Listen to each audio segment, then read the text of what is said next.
हमारा जो air defence system है वो कितना ज़्यादा पावरफुल है या कितना ज़्यादा ही कमज़ोर है। क्या आपको पता है 2021 के बाद इंडिया पर ड्रोन अटैक होना काफ़ी ज़्यादा ही कम हो गए। S-400 तीन लेयर में सेट होता है। ऐसा होगा कितनी दूरी तक होगा, इसके हिसाब से इनके तीन लेयर बनाए गए हैं। S-400 में तीनों के तीनों ही हैं।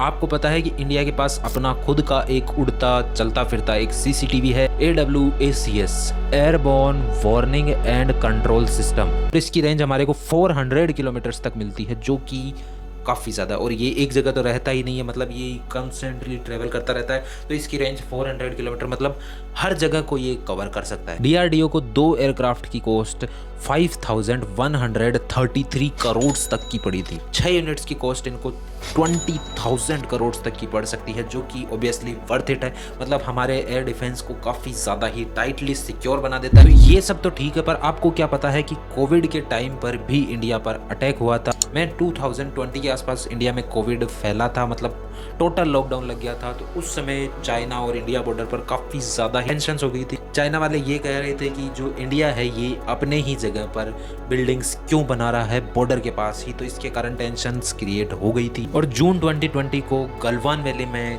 चाइना अटैक करता है इंडियन सोल्जर्स पर। ये पिछले 40 साल में इंडिया पर चाइना का पहला सबसे बड़ा अटैक था, जिसके अंदर हमारे 20 सोल्जर शहीद हो गए। और ये एक बहुत बड़ा थ्रेट बन गया था, जिससे कि अगर इंडिया प्रॉपर टाइम पर रिटेलिएट ना करे तो चाइना वाले और भी दबाव बना सकते हैं, मतलब और भी ज़्यादा प्रेशर क्रिएट कर सकते हैं। और यहाँ पर एंट्री होती है हमारे अपाचे हेलीकॉप्टर की, जो कि एक उड़ता फिरता टैंक है। इंडिया ने ये सारे जो हेलीकॉप्टर्स है इनको चाइना बॉर्डर पे हाई ऑल्टीट्यूड पे फटाफट से डिप्लॉय कर दिया था। इंडिया ने 2015 में अमेरिका से 22 अपाचे हेलीकॉप्टर लिए थे, जो कि 2020 तक इंडिया को मिल भी गए थे। ये हेलीकॉप्टर आर्मी और एयरफोर्स दोनों के पास ही है। ये मेनली पठानकोट, जोधपुर और लेह, मेनली ये इन्हीं जगहों पर रहते हैं। इन हेलीकॉप्टर में 30 mm की मशीन गन है और 70 mm के हाइड्रा रॉकेट्स हैं और 16 हेल फायर मिसाइल तक ये लोड कर सकता है। इसके अंदर कैपेसिटी है इतनी। सबसे बढ़िया चीज है इसके अंदर इसका ये लोम्बो रेडार, जो कि एक समय में 256 टारगेट्स को लॉक कर सकता है एक साथ। इसके अंदर नाइट विजन और थर्मल इमेजिंग भी है, जिससे कि नाइट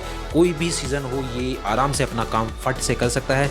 जहां पर इसको लॉन्च करना है वहां पर लॉन्च करके फटाफट काम को खत्म कर सकता है। हर यूनिट का प्राइस 35 to 50 मिलियन डॉलर्स तक हो सकता है इसका। इसी टेंशन के चलते इंडिया ने 36 राफेल्स लिए थे फ्रांस से, जिससे कि वो लेह बॉर्डर जो कि चाइना वाली है और जो पाकिस्तान बॉर्डर है दोनों पर नज़र रख सके और जब ज़रूरत हो तब फटाक से जहां पर ज़रूरत हो वहां पर जा सके। और ये जो राफेल है ये 15,000 फीट पर आराम से फुल्ली लोडेड उड़ सकता है और ये न्यूक्लियर कैपेबल भी है। और राफेल एक टाइम में 40 टारगेट को एक साथ लॉक कर सकता है। इसके अंदर एक स्पेक्ट्रा सिस्टम भी है, जो कि इसे मिसाइल अटैक से भी बचा लेता है और इसकी स्पीड माक 1.8 तक, मतलब 2222 किलोमीटर पर आवर की स्पीड पे पहुंच जाती है। और ये कॉन्स्टेंटली माक 1.4 की स्पीड से उड़ सकता है। इंडिया ने इसके अंदर अपने हिसाब से इंटीग्रेशन कर लिया, मतलब अपने जो पर्सनल वेपन है वो भी लगा लिए हैं। इनकी पर यूनिट की जो कॉस्ट है 110 मिलियन पर जेट की कॉस्ट है।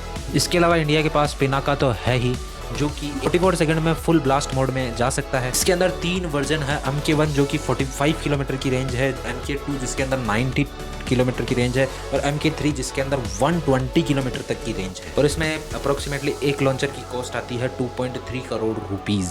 इसके अलावा भी इंडिया के पास और कई सारे डिफेंस सिस्टम है, ये मैंने कुछ ही बताएं। अगर आपको जानना है कि नेवी में इंडिया के पास क्या है और आर्मी में इंडिया के पास डिफेंस में क्या है, तो वीडियो को लाइक करना और कमेंट करके मेरे को बताना, तो मैं उन पे भी वीडियो बनाऊंगा।